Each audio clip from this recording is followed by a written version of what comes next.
Assalamualaikum warahmatullahi wabarakatuh. Selamat pagi, sahabat budaya dimanapun berada. Kita kembali dalam program Suntiang Nagari untuk kesempatan hari ini. Hari Selasa ya, tanggal 15 Maret tahun 2022. Oke, untuk tema kita pada pagi hari ini adalah tentang pola asuh anak dalam keluarga yang dikaitkan dengan stunting. Kita sudah bergabung dengan narasumber kita untuk pagi hari ini. Kita coba sapa dulu. Halo, assalamualaikum. Waalaikumsalam warahmatullahi wabarakatuh. Iya, sahabat budaya, kita sudah bersama Bundo Hajah Maidarnis SH. Apa kabar Bundo Mai? Saya manggilnya gimana nih? Bundo Mai atau Bundo Unyang lebih Bundo Unyang? Baiklah, Bundo Unyang ya. Iya, apa kabar Bunda Unyang pagi hari ini? Alhamdulillah sehat, Alhamdulillah sehat ya Unyang ya, Bunda Unyang. Oke, tema kita pada pagi hari ini Bunda tentang pola asuh anak dalam keluarga yang dikaitkan dengan stunting. Bunda silakan pengantarnya terlebih dulu Bunda tentang tema kita. Iya, terima kasih Amna. Terima kasih, saya ucapkan lagi Assalamualaikum warahmatullahi wabarakatuh kepada sahabat budaya dan pemirsa RRI yang berbahagia. Salam sehat untuk kita semua. Saya perkenalkan diri saya adalah salah seorang pengurus Bundo Panduang Sumatera Barat yang bernama Haji Maidarnis SH dan lebih diakrab dipanggil dengan Bundo Unyang. Acara kita Suntiang Nagari kita pada pagi ini adalah dengan judul Pola Asuh Anak dalam Keluarga dikaitkan dengan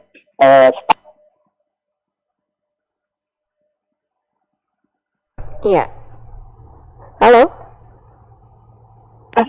Ambu dari BKKBN Amna Provinsi Sumatera Barat. Iya. Jadi Kiniko atau saat sekarang BKKBN itu melalui program pembangunan keluarga kependudukan dan keluarga berencananya dengan disingkat dengan Bangga Kencana ditunjuk sebagai Ketua Pelaksana Percepatan Penurunan Stunting. Dengan yang ditunjuk dengan Peraturan Presiden Nomor 72 tahun 2021. Kan ini data stunting ini turun pada tahun 2000.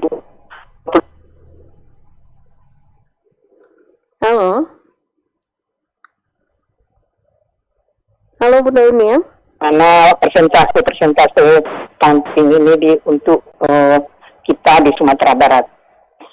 Jadi penurunan stunting ini dilakukan dengan pendekatan kepada keluarga yang utama melalui pola prakonsepsi sampai dengan 1000 hari pertama kehidupan.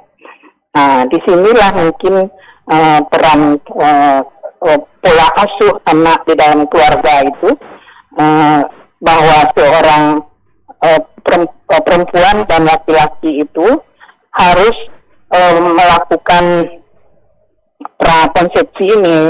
Prakonsepsi itu adalah perawatan sebelum terjadi kehamilan atau sebelum bertemunya antara sel telur dengan sel sperma. Nah, dan juga 1000 hari pertama kehidupan itu harus diperhatikan, misalnya 0 sampai 300 hari itu sebelum lahir, dan yang kedua 400 sampai 1000 hari itu setelah lahir dan sampai berusia 2 tahun. Nah, jadi di sini kita mungkin dipanggil kita sebagai orang tua untuk menghimbau anak-anak gadis kita atau anak perempuan kita dengan anak laki-laki kita agar mereka diharapkan perempuan itu menikah pada usia 21 tahun dan laki-laki di usia 25 tahun. Dengan harapan mereka telah siap mentalnya, fisiknya, alat reproduksinya, ekonominya, khususnya juga mungkin bagi yang laki-laki. Dengan telah siapnya kondisi mereka, tentu mereka telah mengerti bagaimana merawat kehamilan mereka dengan harapan melahirkan anak yang berkualitas atau SDM yang bermutu. Tidak mengalami stunting atau memperhatikan bagaimana proses selama hamil dengan memperbaiki gizi dan kesehatan terutama yang berasal dari asupan makanannya. Nah, sekarang ada istilahnya Amna dan pemirsa, nama istilahnya isi piringku namanya sekarang istilahnya. Apa Bunda? Isi piringku. Oke. Nah, iya. Kalau dulu kan istilahnya 4 sehat 5 sempurna ya, betul. Nah, ya sekarang isi piringku. Isi piringku itu sepertiga adalah makanan pokok, sepertiga dari isi piring itu makanan pokok, seperenamnya lauk pauk dan disarankan betul adalah ikan gitu, karena ikan ini akan mencerdaskan anak. Karena dia ibu dalam keadaan hamil, tentu itu keinginan kita. Dan sepertiga lagi adalah sayur-sayuran yang berwarna hijau. Nah, itu diharapkan, dan seperenam lagi buah-buahan. Nah, itu sekarang istilahnya. Jadi dalam piring itu baik ibu yang dalam keadaan hamil atau ibu yang sudah dalam keadaan menyusui, juga memperhatikan isi piringku ini. Dan selanjutnya kalau itu di dalam proses dia dalam keadaan hamil. Setelah lahir, jangan lupa untuk melakukan inisiasi menyusui dini dan memberikan ASI eksklusif. Nah, ini kan kadang-kadang kita lihat sekarang public figure itu sekarang baru lahir anaknya sudah dikasihnya susu pakai botol gitu. Iya, betul sekali Bunda. Ya, harusnya kan sampai 6 bulan harus ASI eksklusif dan harus menyusui inisiasi menyusui dininya harus. Malahan dulu kalau waktu dulu kan langsung diletakkan di puting susu kita anak baru lahir itu kan. Jadi jangan kita si ibu itu merasa takut anaknya menangis atau segalanya, dikasih susu tambahan. Nah, itu sangat tidak baik sekali. Selanjutnya bayi usia 6 sampai 24 bulan, berikanlah dia MPASI, artinya pendamping untuk makanan tambahan selain dari ASI kan, yang berkualitas, yang seimbang, dan bagi bayi juga dapat kontrol kapsul vitamin A dan imunisasi yang dasar yang lengkap. Kadang-kadang ini yang kesadaran dari seorang ibu ataupun neneknya dikasih imunisasi ini takut cucunya sakit demam. Itu kesadaran itu tuh yang harus kita sampaikan kepada masyarakat. Malah memang ada imunisasi itu yang membuat anak harus panas badannya. Dan selanjutnya pantau kesehatan anak melalui KKH. Ini dulu kan kalau kita lihat karena gencar sekali kegiatan di posyandu kan. Ini dipantau kesehatan anak, ukuran kepalanya, berat badannya, kesehatannya melalui kartu tunggu anak gitu. Dan selanjutnya juga perilaku hidup sehat ini harus kita terapkan kepada di keluarga itu. Jadi diharapkan di samping dia apa namanya tuh ini karena sudah lama tidak mengomong ya Ana di depan umum, jadi Iya. itu bapak-bapak itu Tidak apa-apa Bunda. ya. Nggak apa-apa. Ya. Jadi dengan melakukan 5 poin tadi itu tuh dengan sendirinya kita harapkan kita seorang ibu baru itu dan bapak yang baru membentuk keluarga itu tentu tidak akan menghasilkan anak yang dalam keadaan stunting. Dan yang sangat penting sekali Ana dan pemirsa yang saya hormati, dulu ini kan waktu dulu ada PKK namanya pendataan keluarga dan di samping data penduduk yang dikejar juga perkembangan keluarga. Salah satu poinnya ada di sana melakukan mendata penduduk itu, mereka ada nggak melakukan makan bersama. Nah, ini sebenarnya di sini setelah anak umur 2 tahun dan selanjutnya itu waktu masih anak-anak, masih remaja, masih sudah dewasa, pendidikan dari keluarga itu sebenarnya sangat bagus sekali waktu kita makan bersama itu, dan khususnya mungkin makan bersama di waktu minimalnya 1 kali dalam sehari, makan malam bersama gitu.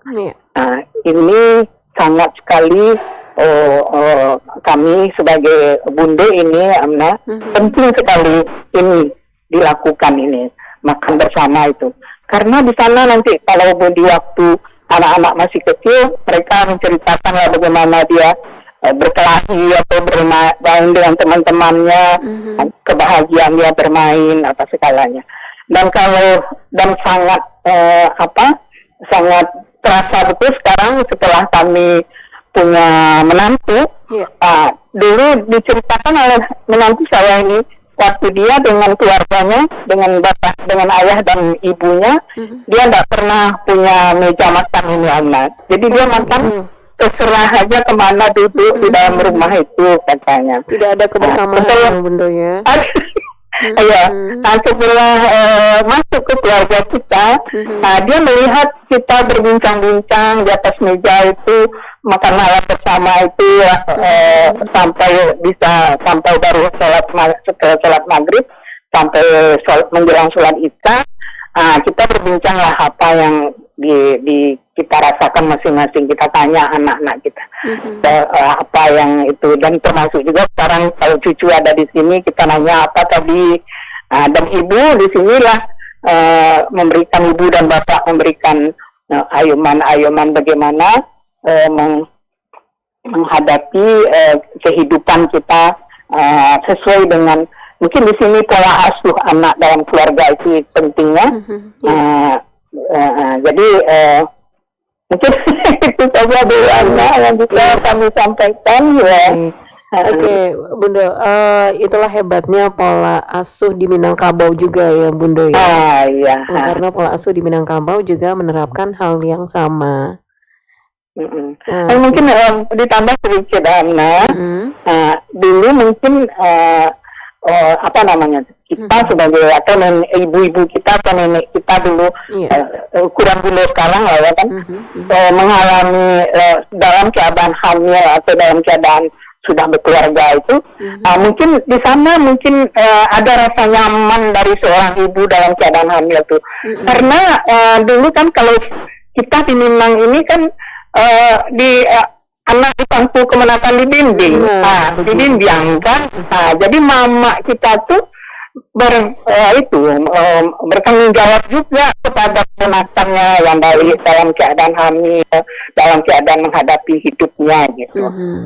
Ya, artinya bukan hanya tanggung jawab ibu dan bapak begitu. Anak ini juga tanggung jawab keluarga besar ya. Keluarga besarnya ya. Oke. Bunda, sebelum kita lanjutkan tentang pola asuh ini, apakah Bunda mengetahui tentang kasus stunting untuk di Sumatera Barat seperti apa, Bunda? Jadi kan mungkin sebenarnya kan di waktu acara stunting dulu kan sudah disampaikan juga sama Bu Amna kan kalau Sumatera Barat itu sekarang walaupun datanya sudah di bawah provinsi pusat, datanya 23, sekian %, tapi tetap kita ditargetkan untuk menurunkan data stunting ini pada tahun 2024 menjadi 14%. Jadi kalau tidak salah ada yang sudah rendah dari 5 kota kalau tidak salah yang sudah rendah stuntingnya. Tapi saya tidak membuat catatannya nih, gitu. Tapi secara nasional, nasional itu kan 29, kita sudah rendah dari 23. nasional. Nah, ya di bawah secara nasional. Malah kalau bisa habis ya, Bundo, kasus stuntingnya ya, Bundo ya. Nah, ya kalau bisa habis hendaknya gitu. Itu kebanyakan kasus stunting ini disebabkan oleh apa, Bundo? Nah, ini kan itu pola asuh yang saya sampaikan tadi, Amna. Misalnya ibu itu kalau seorang wanita itu tidak belum siap untuk menikah, termasuk misalnya mentalnya belum siap, fisiknya belum siap, yang terutama sekali adalah alat reproduksinya belum siap untuk seperti yang disampaikan tadi, ada prakonsepsi itu. Sebelum dia mengalami kehamilan dan bertemunya antara setelur pria dengan setelur wanita. Dan juga untuk laki-laki kan kalau dia belum matang untuk menjadi seorang ayah, tentu dia tidak merencanakan keluarganya semaksimal mungkin untuk menghasilkan anak yang berkualitas nantinya gitu. Oke. Iya, Bunda, sebelum kita lanjutkan, Bunda, kita akan jeda dulu sebentar ya, Bunda. Kita dengarkan dulu yang berikut ini. Tetap bersama Pro 4 RRI Padang.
Ranah Minang. Nagari indah dengan sejuta pesona yang meninggalkan kenang. Tak mampu rasanya hati ini untuk tak kembali pulang. 92,4 Pro 4 RRI Padang, Ensiklopedia Budaya Keindonesiaan.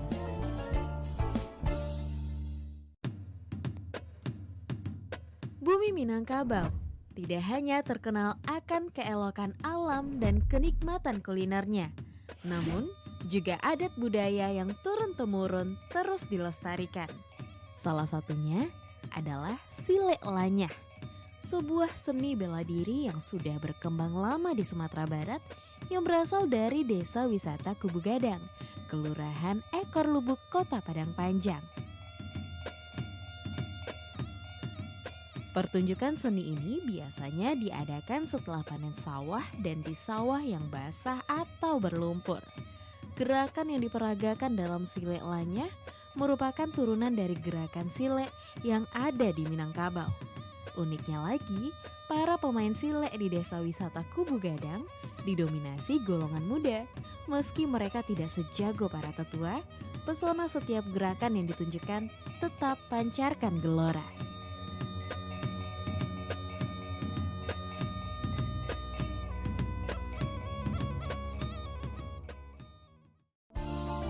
Sembilan 92,4 Pro 4 RRI Padang, Ensiklopedia Budaya Keindonesiaan.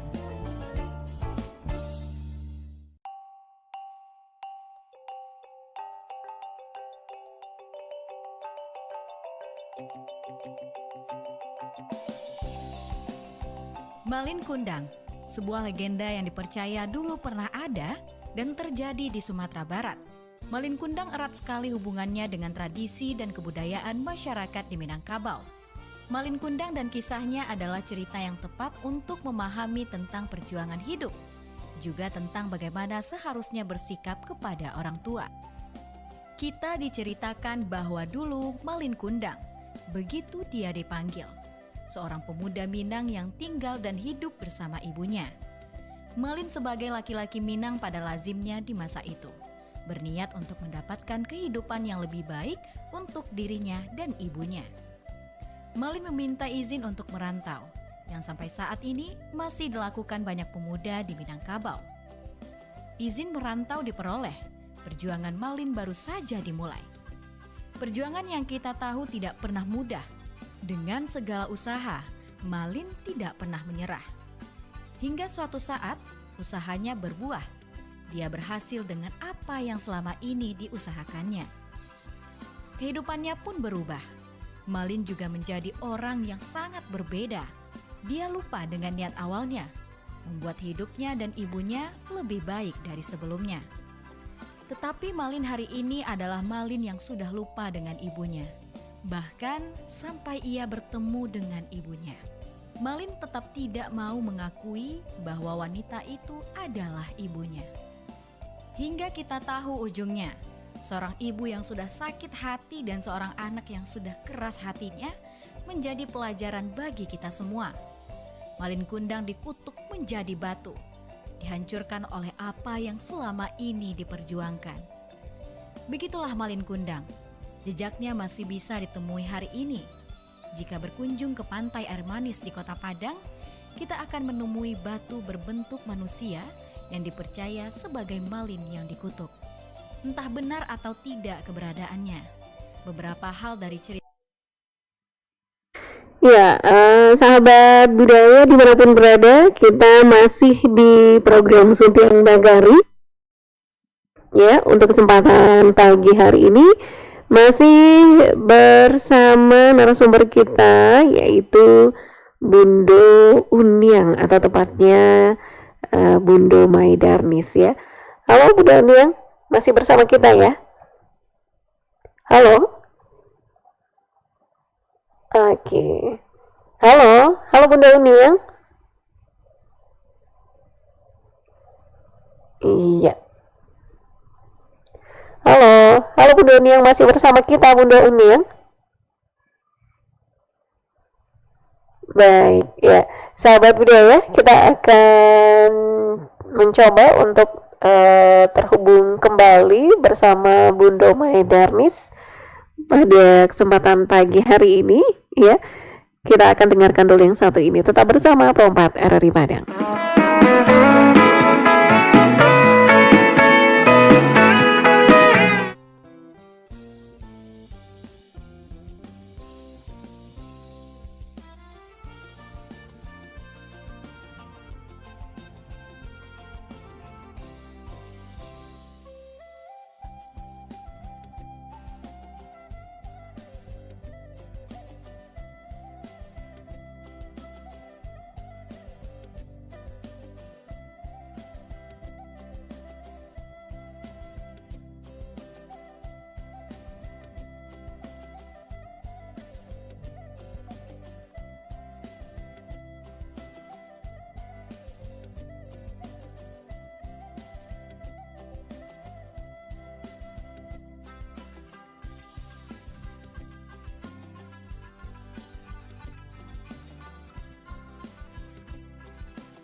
Indonesia. Iya, sahabat budaya, kita sudah terhubung bersama Bundo Maidarnis atau tepatnya dipanggilnya Bundo Uniang. Halo Bundo Uniang. Waalaikumsalam Bundo. Terputus tadi ya Bundo ya. Oke.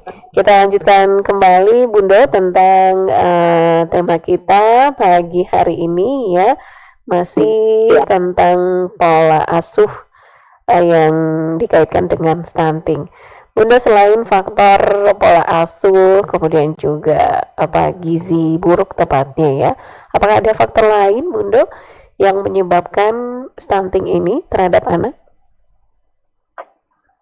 Tentu dengan kondisi si ibu ini untuk terjadinya stunting ini kan yang faktor utamanya adalah penyebabnya adalah susu yang kami sampaikan tadi, ASI yang tidak sesuai dengan kebutuhan dari si anak itu.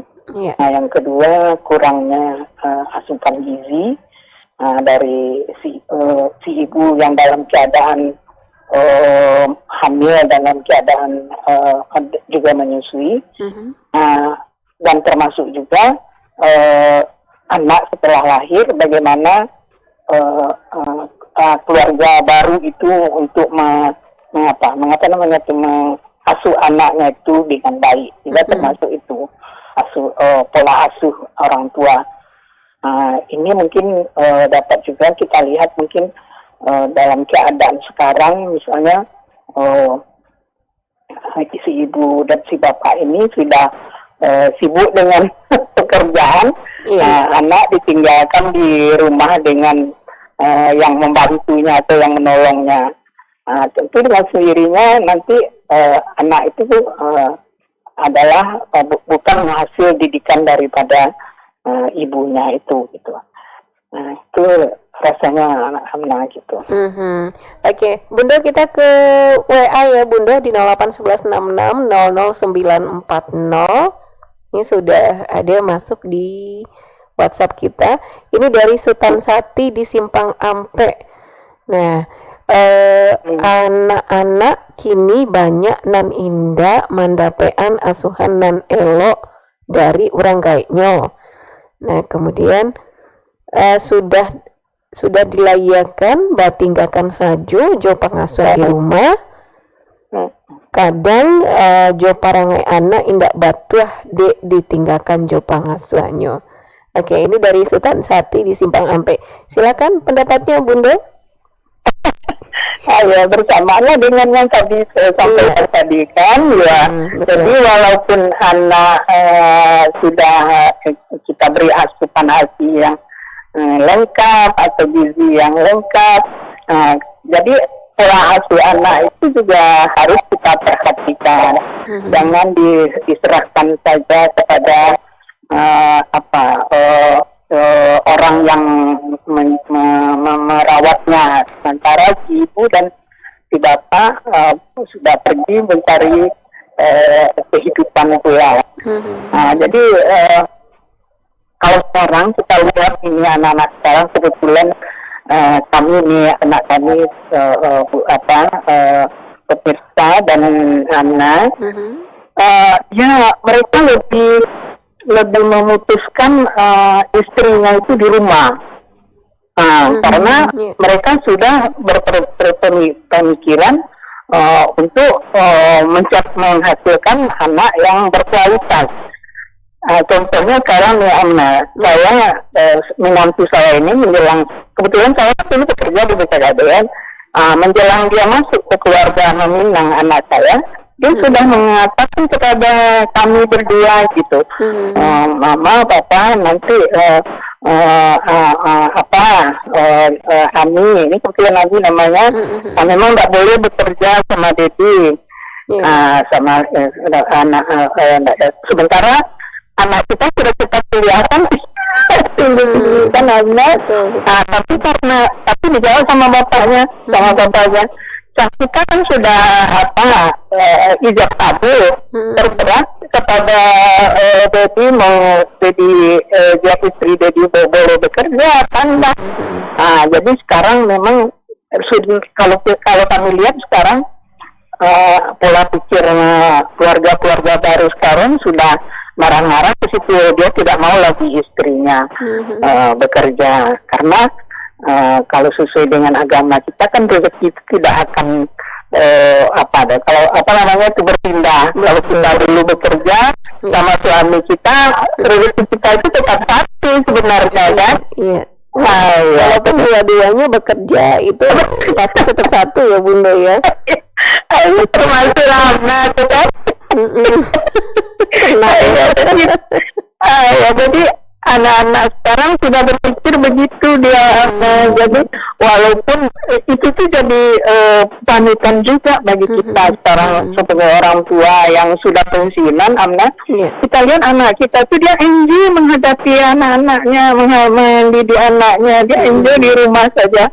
Sementara kita dulu seperti saya, 37 tahun melanglang buana semara tempat mana-mana gitu kan. Itu dalam bekerja. Jadi mungkin itu harapan kita, panggilan kita kepada masyarakat. Kalau memang bekerja, kalau sudah bekerja itu agak lebih dimaksimalkan lagi perhatian kepada anak ini. Sama dengan kalau kita dulu kan memang gitu, kadang-kadang sudah kayak membalas dendam pula kita untuk anak ini sampai di rumah karena keinginannya dipenuhi, supaya jangan merasa kurang kasih sayang dari kita kan gitu. Iya, sampai-sampai Sultan Sati mengatakan bukan hanya pola asuhnya, kemudian bukan hanya gizinya, tapi juga perangainya juga kena begitu, karena diasuh oleh pengasuh yang bukan orang tuanya sendiri. Begitu ya Bunda ya. Iya. Oke. Kita ke WhatsApp berikutnya Bunda. Ya. Ini dari Neng Aini yang ada di Jati.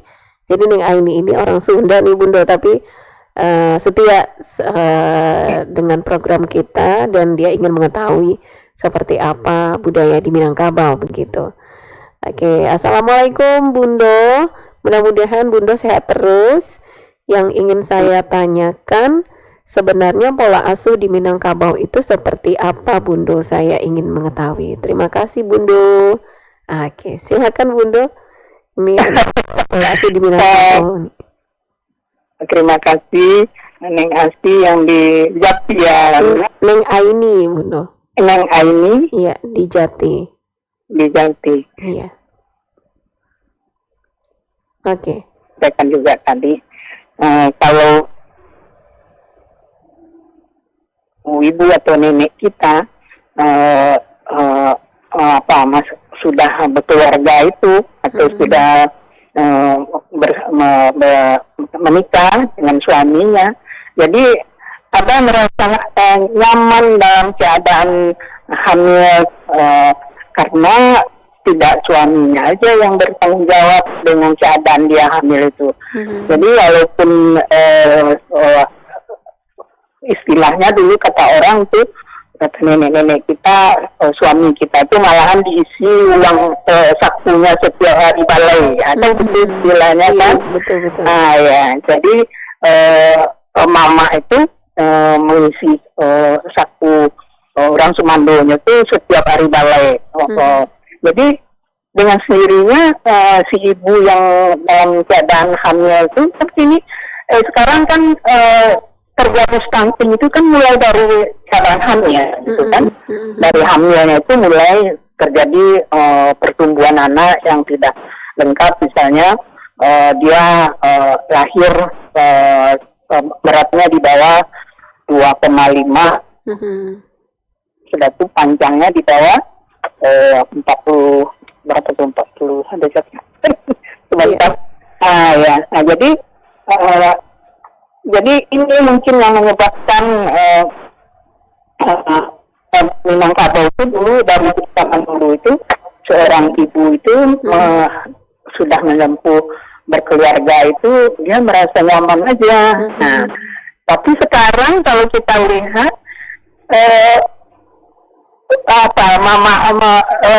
mama apa namanya anak utangku kemenakan dibimbing itu kan tidak begitu apalagi. Iya, sudah tidak ada ya Bunda ya. Kita ini menyelesaikan keadaan keluarga kita masing-masing aja lah lagi kan. Nah, kalau dulu kan harta pusaka itu terletaknya di hasilnya itu terletak di gundokan doang. Mama cuma menjago aja ya kan. Kan hasilnya dinikmati oleh gundokan doang gitu. Maksudnya nenek kita tuh yang menikmatinya. Kalau hasilnya kalau dijual atau digaben itu ya baru bereaksi ini mama awak gitu. Nah, jadi dengan sendirinya pola asuh di Minangkabau ini dari dulu itu sudah terlaksana karena si ibu hamil dalam keadaan nyaman, dia melahirkan anak setelah itu nanti tidak begitu memikirkan baru nggak ada kalau suaminya nggak betah gitu kan.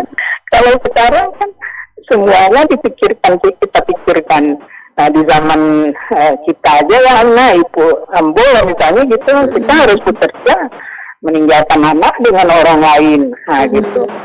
Jadi mungkin rasanya itu yang bisa kami sampaikan. Baik. Bunda, sebelum kita tutup untuk Suntek Nagari pagi hari ini, mungkin ada yang ingin disampaikan Bunda untuk ibu-ibu yang ada di Sumatera Barat, seperti apa begitu agar anak-anak tidak mengalami stunting. Jadi pola asuh di dalam keluarga itu memang sangat penting dilakukan dari segi semua aspek, baik dari ibu, bapak kepada anak-anaknya yang atau menikah atau yang pasangan muda, kepada calon bayinya, bagaimana dia merawat bayi itu supaya jangan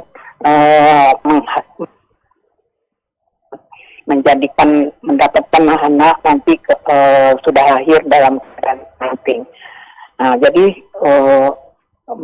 harus kita rawat dari kehamilan sampai 10.000 hari dalam kehidupan itu. Jangan lupa merawat anak sampai yang di sini terjadinya stunting itu nanti. Jadi perawat